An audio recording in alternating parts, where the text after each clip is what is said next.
And you will find that all these fabrics represent the people. When the people of Assam give you the gamcha, they're not just giving you a piece of cloth. They're giving you an expression. They're giving you a piece of their history, their tradition, their future, their imagination.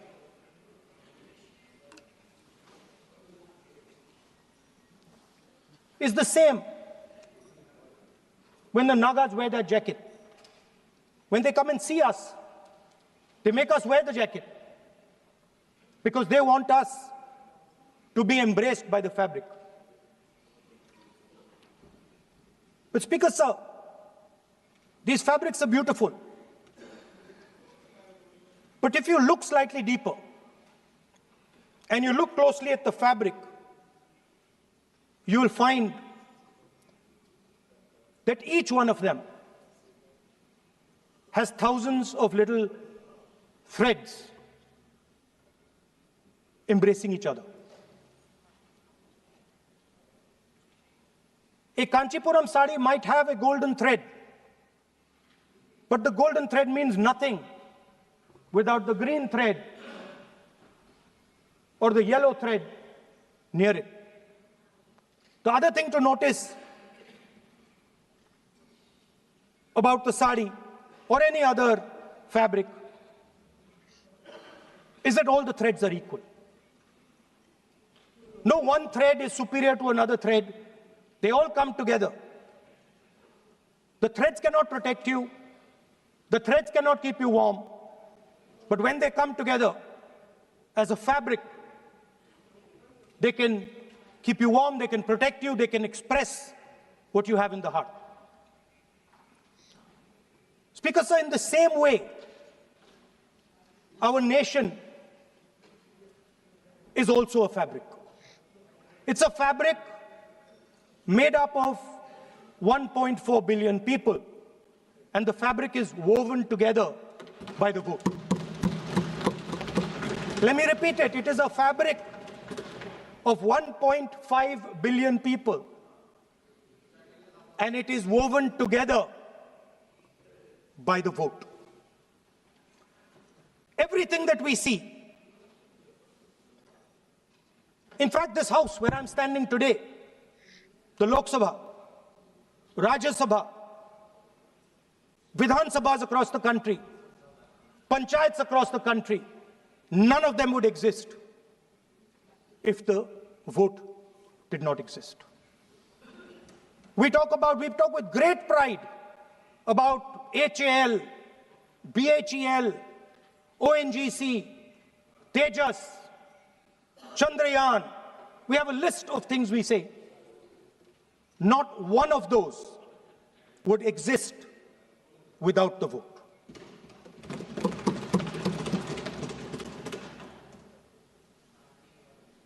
Speaker Sir, it is the idea that every thread, every person in the Union of India is equal that disturbs my friends in the RSS. They are happy to see the fabric, but they cannot stand the idea that every single person in the fabric of our country, regardless of what religion they come from, regardless of what community they come from, regardless of what language they speak, should be equal. Because they fundamentally do not believe in equality. They believe in a hierarchy, and they believe that they should be on top of that hierarchy. Speaker Sir, on the 30th of January, 1948, 3 bullets pierced the chest of Mahatma Gandhi. 𝗪𝗓𝗕𝗦𝗧𝗔𝗚𝗥𝗔𝗠 assassinated the father of our nation. Today, our friends do not embrace him. Today our friends have pushed him away. It's an uncomfortable truth. But that's not where the project ended. You see, as I said, everything has emerged from the vote. All the institutions have emerged from the vote.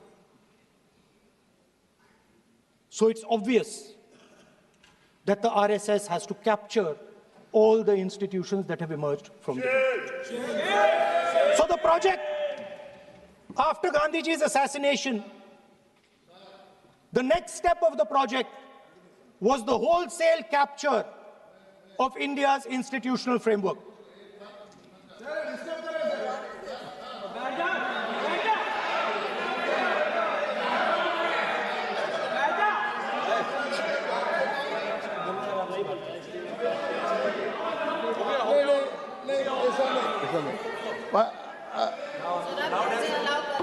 So what is this, sir? Sir अभी नहीं पहना हुआ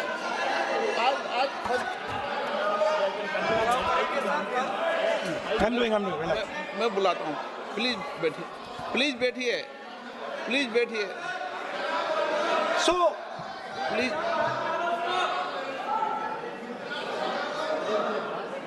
sir, आप बोले पर हाथ मत जोड़े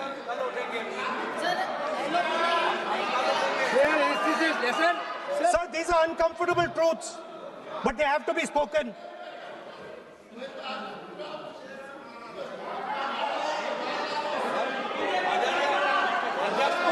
कितना खाती पैसे थोड़ा बता दे So these are uncomfortable truths, but they have to be spoken. My friends don't like the connections I'm making. They're disturbed by them. It's obvious. Speaker, sir, so after the father of the nation was assassinated, his vision of an equal India, of an India where institutions belong to the people, had to be destroyed. And so the process started, and the RSS attempted to capture one institution after the other. And I will give some examples so that it is crystal clear that this is the case. Everybody knows how vice chancellors are placed on top of Indian universities today. Every single person knows this. You go to any university, you speak to any youngster in India, he will tell you that it does not matter whether the professor has qualifications. It does not matter whether the professor has a scientific temperament. The only thing that matters is the professor belongs. माननीय सदस्य एक minute माननीय सदस्य चुनाव सुधारों पर चर्चा हो रही है सर ये मैं उसी पे कर रहा हूँ सर आप किसी भी संगठन का नाम जो इस हाउस में उसका नाम ले एलओपी है तो इसका मतलब ये नहीं है एलओपी का मतलब नहीं आप जनरल बात बोलो आप राष्ट्रपति भाषण में बोलिए जनरल बात सर हम लोग सुनना चाहते हैं स्पीकर सर हम लोग सुनेंगे शांति से हम लोग शांति से सुनना चाहते हैं और ये आप लोग सुनिए ना क्या कहना चाहते हैं धमकी देंगे आप हम लोग सुनने के लिए बैठा है अभी तक नेता प्रतिपक्ष एक शब्द चुनाव सुधार पे अभी तक आया ही नहीं है संसदीय कार्य मंत्री बोल रहे हैं मैं स्पीकर का परमिशन से ही बोल रहा हूँ हम सुनने के लिए बैठे हैं अरे हम सुनने के लिए बैठे हैं नेता प्रतिपक्ष चुनाव सुधार के लिए जो सुझाव देंगे सुनने के लिए तो हम बैठे हैं लेकिन चुनाव सुधार को नहीं बोलते हुए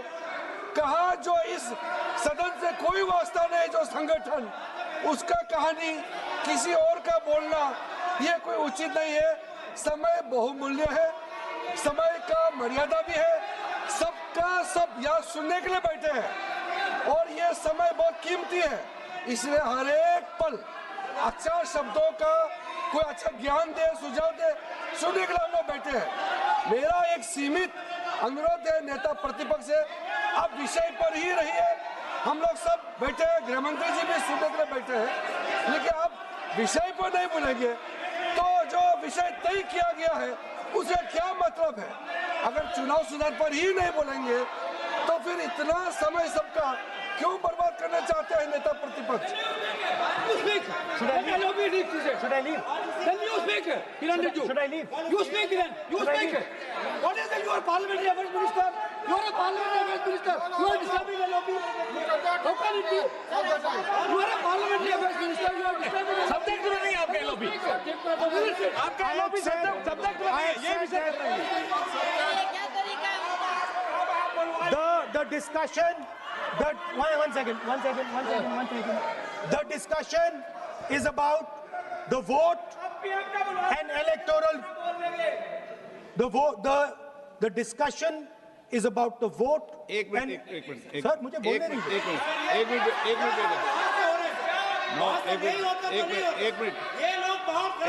बैठिए.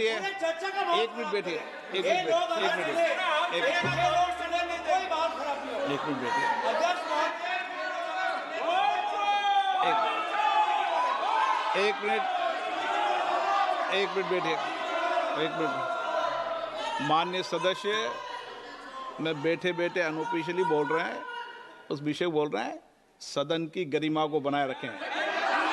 आसन को चुनौती देने का प्रयास मत करिए, ये ठीक नहीं है. Speaker sir, I want to make it very clear. Please. Speaker sir, I want to make it very clear. The discussion is about votes. The discussion is about the stealing of votes. The discussion is about the SIR, and I am framing my discussion about votes. Yes. And what is happening here is patently unfair. I am not being allowed to speak. I am being disturbed, and I put my protest here. I have done absolutely nothing wrong. I am talking about the subject. In order to capture the vote, you have to capture institutions. I am saying that institutions of India are captured, and I will come to the point, which is Election Commission is captured. So, the project of the RSS was to capture the institutional framework of the country, and I said how the education system has been captured. Vice Chancellor after Vice Chancellor after Vice Chancellor is placed not on merit, not on capability, not on scientific temper, but on the fact that he belongs to a particular organization. Second capture, which helps in destroying democracy, the capture of the intelligence agencies. We have the Home Minister sitting here, the capture of the CBI, of the ED, of the Income Tax Department. And the systematic placement of bureaucrats who favor their ideology and attack the opposition and anybody who chooses to oppose the RSS. That is the second institutional capture. And the third there are many more. I can go on. And the third institutional capture. What is this?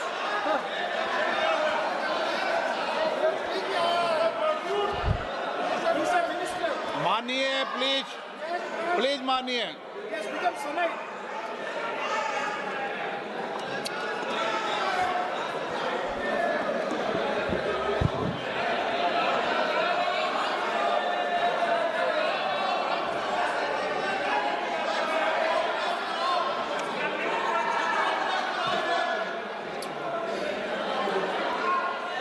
And the third capture of the institution that directly controls the election system of our country, the Election Commission. Now, I'm not saying this without proof. I have put forth adequate proof about how the Election Commission is colluding with those in power to shape the elections. But I want to ask three questions first, which will make it very clear that the BJP is directing and using the Election Commission to damage India's democracy. The first question, why is it that the CJI was removed from the selection panel of the Election Commissioner? What motivation could there be to remove the CJI? Do we not believe in the CJI? Of course we believe in the CJI. Why is he not in that room? I sit in that room. It is so-called a democratic decision. On one side, Prime Minister Narendra Modi and Mr. Amit Shah. On the other side, the leader of the opposition. I have no voice in that room. What they decide is what happens. So the first question, why is the Prime Minister and Amit Shah so keen on choosing exactly who the Election Commissioner is going to be? Second question, and even more devastating question. No Prime Minister has done this in the history of India. In December 2023, this government changed the law. They changed the law to make sure that no election commissioner could be punished for any action they take while they are election commissioner. Yes. Immunity. Why would the Prime Minister and Home Minister give this gift of immunity to the election commissioner? Why would they need to give this tremendous gift that no Prime Minister has given ever before to the election commissioner? Yes. Mr. Shah is looking into the ceiling. Maybe he will answer this question when he speaks. And finally, why was the law with regards to CCTVs and the data that they contain changed? Why was a law put in place that allows the Election Commission to destroy CCTV footage 45 days after the election? What is the need? The answer given is it is a question of data. It is not a question of data. It is a question of stealing the election. Yes. Now, what is the result of this institutional capture? What is the result of controlling the Chief Election Commissioner and the Election Commission? First of all, we have a set of election campaigns that are tailored for the Prime Minister. 3-month, 4-month, 5-month long campaigns are taking place so that the Prime Minister's schedule can be fitted in to the program. Second, we have a Brazilian woman who appears 22 times on the voter list of Haryana. Please. No. 22 times this lady appears. एक minute please एक minute. आप नेता प्रतिपक्ष है, मैं इस तरीके से सदन की कार्रवाई नहीं चलने दूंगा. ये सदन है, सदन की गरिमा को बनाए रखें. आप सदन की गरिमा से बोलेंगे तो ठीक, नहीं जैसे सदन नहीं चलेगा. नो, गलत तरीका है आपका, नहीं होगा. आप ले रहिए, आप ले रहिए. नहीं, माननीय प्रतिपक्ष के नेता, आप पहले अपने सदस्यों को समझाइए. नहीं चलेगा, नहीं, ठीक नहीं है. नो, नहीं, बिल्कुल नहीं चलेगा. अगर आप सर माननीय प्रतिपक्ष के नेता, आप अपने सदस्यों को गरिमा समझाइए. सर, बट ये तरीका आप इतने सालों तक यहाँ पर हैं, ये तरीका उचित है क्या? सर, विरोध का तरीका होता है, लेकिन ये उचित तरीका नहीं है. तरीका इधर भी हो. नो, उधर का तरीका क्या है सर? नो, सबका तरीका उधर से होगा, उधर से भी बोलेंगे, इधर से बोलेंगे, सब जगह से बोलेंगे. Speaker sir, I don't agree with the showing of photographs here, but it is a reflection of our democratic structure. This is what is happening in our democracy, that you're not allowing us to show. This Brazilian woman has appeared 22 times on the voter list in Haryana. And not only that, there is one woman whose name has appeared 200 times, more than 200 times in one booth in Haryana. And it is very clear, and I have proven without doubt, that the election of Haryana was stolen and the theft was ensured by the Election Commission of India. I've said it again and again and again. Now, nowhere has the Election Commission answered my questions. The Election Commission has not told me why this lady's picture has appeared on the polling list. They have not told me why lakhs and lakhs of duplicate voters are existing. They have not told me why a BJP leader is coming from Uttar Pradesh to vote in Haryana. These are straightforward questions. And there is clear proof which I have put in front of the country.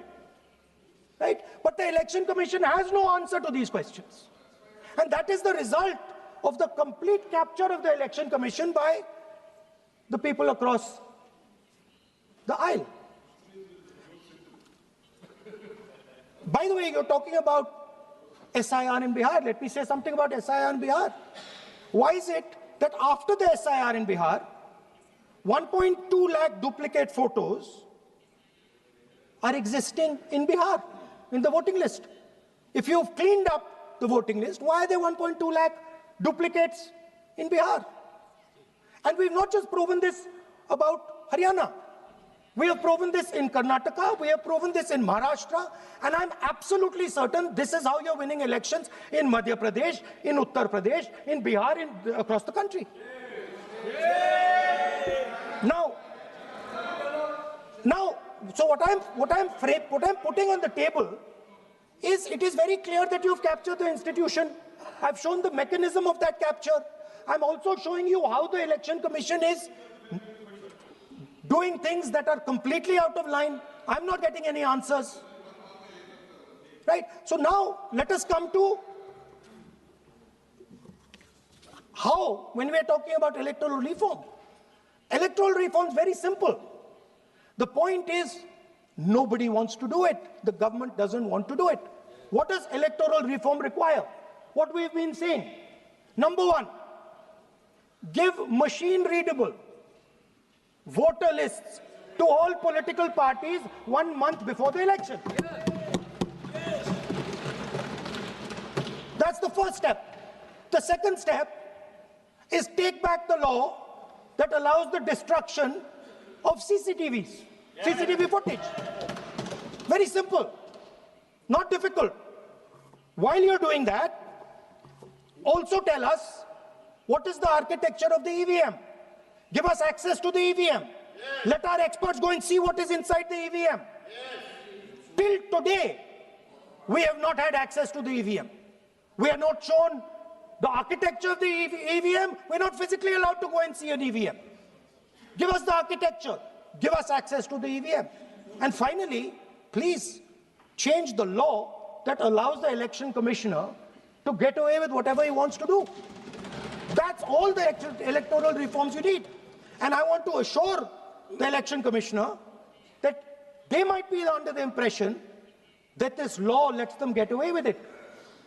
Let me remind them, don't worry, we are going to change the law, and we are going to change it retroactively, and we are going to come and find you.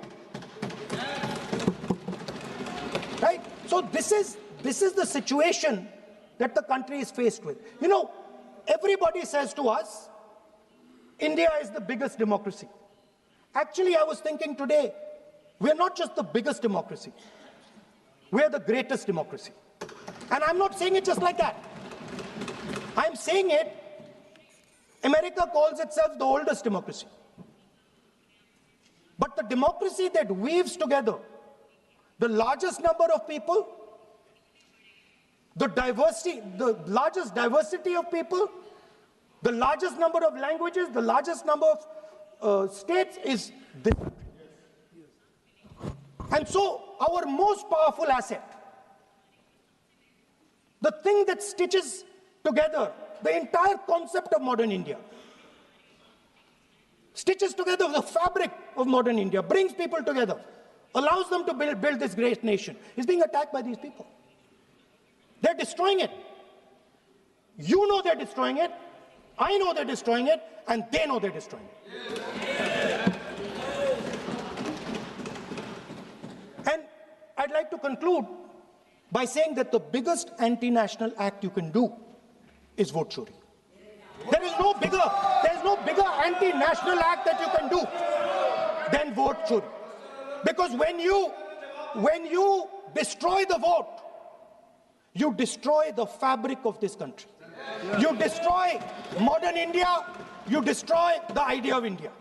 So I'd like to conclude by saying vote chori is an anti-national act, and those across the aisle are doing an anti-national act.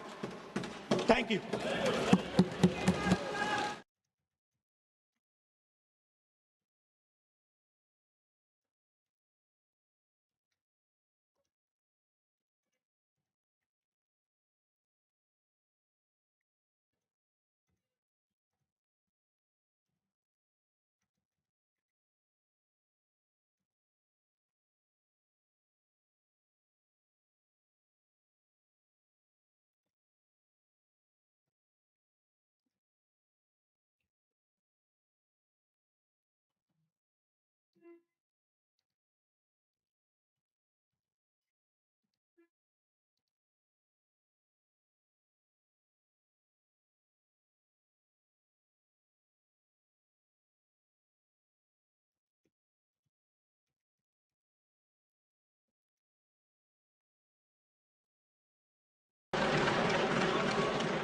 Thank you, Shivaji. I hope you will take the same national spirit to Tamil Nadu also. And now, Sri Sanjay Singh ji. Vande Mataram sir, आपका बहुत बहुत आभार कि आपने वंदे मातरम जैसे महत्वपूर्ण विषय पर मुझे अपनी बात कहने का अवसर दिया। मान्यवर, मैं सोच रहा था कि वंदे मातरम के बारे में उसके 150 वर्ष पूरे होने पर यह चर्चा सरकार के द्वारा क्यों प्रायोजित कराई जा रही है। एक तो यह अच्छी बात है कि देशभक्ति की भावना का विकास सबके अंदर हो। वंदे मातरम के महत्व को सारे देश के लोग समझें, नौजवान समझे, किसान समझे, मजदूर समझे, पढ़ा लिखा समझे, गैर पढ़ा लिखा समझे। यह अच्छी पहल है। लेकिन मैं साथ ही साथ यह भी सोच रहा था, तो एक घटना मुझे याद आई मान्यवर। वो घटना थी उत्तर प्रदेश की। हमारे एक ऊर्जा मंत्री हैं, माननीय मंत्री जी A.K. शर्मा जी। उनके सामने व्यापारी लोग पहुंचे। उन्होंने कहा 21 घंटे से लाइट नहीं आ रही, 21 घंटे से लाइट नहीं आ रही, व्यापार बर्बाद हो रहा है, बच्चे रो रहे हैं, हमको गर्मी में बिजली दे दो। मंत्री जी ने कहा जय श्री राम, बजरंग बली की जय, और गाड़ी में बैठ के चले गए। मैं आपके माध्यम से सरकार से पूछना चाहता हूं, क्या भगवान श्री राम ने आपको कहा है कि आप नाकारे और निकम्मे हो जाइए और जनता को अंधेरे में रखिए, बिजली ना दीजिए? यह क्या भगवान श्री राम ने आपको कहा है? यह शिक्षा आपको भगवान श्री राम ने दी है? मान्यवर, मुझे वंदे मातरम आम आदमी पार्टी की रैलियों में, आम आदमी पार्टी की सभाओं में भारत माता की जय और वंदे मातरम जोर जोर से लगाए जाते हैं। किसी दिन लगाने का मन हो तो आ जाना हमारी पार्टी के कार्यक्रम में, आपसे ज्यादा तेजी के साथ वहां पर वंदे मातरम लगाएंगे। सदन में भी लगाना चाहते हो लगाओ। तो आप इन नारों के पीछे, ये नारे देशभक्ति के हैं, ये नारे देश की रक्षा के हैं, ये नारे देश को आजादी दिलाने के लिए हैं। ये नारों के पीछे अपने गुनाहों को छिपाने के लिए नारे नहीं है, मैं कहना चाहता हूं मान्य। और आप क्या कर रहे हैं? आप इन नारों के पीछे अपने गुनाहों और अपराध को छिपाना चाहते हैं। वंदे मातरम का मतलब क्या है? वंदे मातरम का मतलब है मातृभूमि की वंदना। मातृभूमि की वंदना, हम मातृभूमि की वंदना करते हैं, तो आप कैसे मातृभूमि की वंदना कर रहे हैं? अरे 1 रुपए में तो एक आम नहीं मिलता। आपने 1 रुपए में अडानी को 1050 एकड़ जमीन और 10 लाख आम और लीची के पेड़ दे दिए। ये मातृभूमि की वंदना, ये आपकी मातृभूमि की वंदना है। Honorable member, आप मातृभूमि को बेचकर मातृभूमि की वंदना कर रहे हैं। ये मातृभूमि की, आज वंदे मातरम पे ही बात करूंगा सर। मातृभूमि की वंदना, मातृभूमि की वंदना हिंदुस्तान के एयरपोर्ट को बेच के नहीं हो सकती। मातृभूमि की वंदना रेल को बेच के नहीं हो सकती, सेल को बेचकर नहीं हो सकती, समुद्री तटों को बेचकर नहीं हो सकती, कोयला और गैस को बेच के नहीं हो सकती, हिंदुस्तान की जमीनों को बेच के नहीं हो सकती। तुम लोग मातृभूमि को बेचने वाले लोग हो, तुम मातृभूमि की वंदना करने वाले लोग नहीं हो। मान्यवर, वंदे मातरम पे ही सुनिए। आज वंदे मातरम के अलावा कुछ बोलूंगा ही नहीं। मातृभूमि की वंदना, इस मातृभूमि की वंदना में जब यहां पे लीडर ऑफ द अपोजिशन बोल रहे थे, मान्यवर, Honorable I am not yielding sir, I am not yielding sir, sir I am not yielding sir, I am not yielding sir. जब लीडर ऑफ अपोजिशन बोल रहे थे, authenticate it please then. जब leader, sir I am not yielding, sir I am not yielding. जब यहां पे leader of opposition बोल रहे थे, No point of order. खड़गे साहब, उनके मुंह से No point of order. दलित शब्द निकल गया, दलित शब्द निकल गया। पूरी की पूरी भारतीय जनता पार्टी हाउस में खड़े होकर विरोध करने लगी। दलितों से इतना चिढ़ है आपको? क्या दलित भारत माता के बच्चे नहीं? क्या पिछड़े भारत माता के बच्चे नहीं?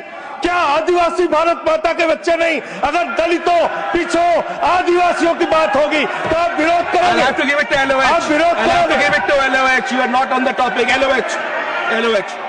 Just yield a minute. LOH. Sir, 2 बातें हैं। Please. LOH is on its legs. LOH is on its legs. Sir, 2 बातें हैं। एक तो हम चाहते हैं कि डिबेट, हेल्दी डिबेट हो, तर्कों के साथ हो। अभी इन्होंने आरोप लगा दिया कि दलितों पर बीजेपी वाले एकदम हल्ला करने लगे। ऑन